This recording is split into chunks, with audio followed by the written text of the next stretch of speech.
So I recently read this book called Hybrid Church, and I think it's really interesting. You can see the subtitle there is Rethinking the Church for a Post-Christian Digital Age. It's by James Emery White, and I do recommend it. It's got a standard cover, plain white, but I like that little graphic there. It's a nice touch.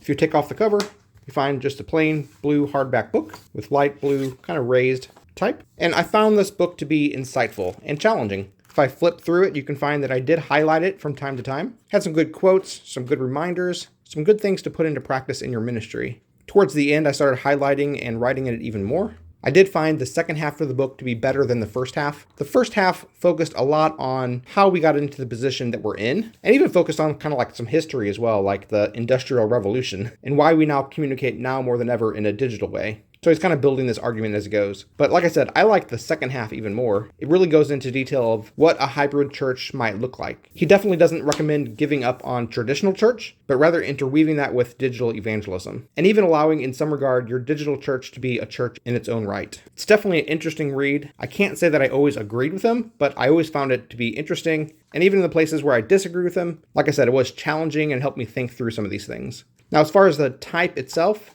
it's really easy to read. Real straightforward. It's a good typeset, a good contrast between the words and the page.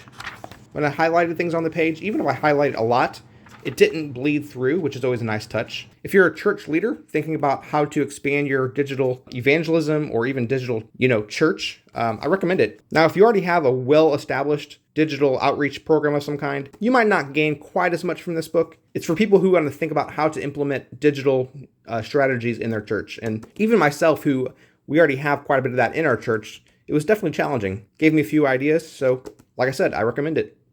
If you'd like to purchase it, there's a link in the description. We get a small commission and it would really help us out. I'm Chris, and with my wife Abby's help, I'm on a quest to review literally everything sold on Amazon. So if there's something that you need a review of, literally just tell me. Let me know in a comment, and I'll literally buy it and just review it for you. Literally. They tell me that I'm never gonna make it. They want me to do something that could make sense.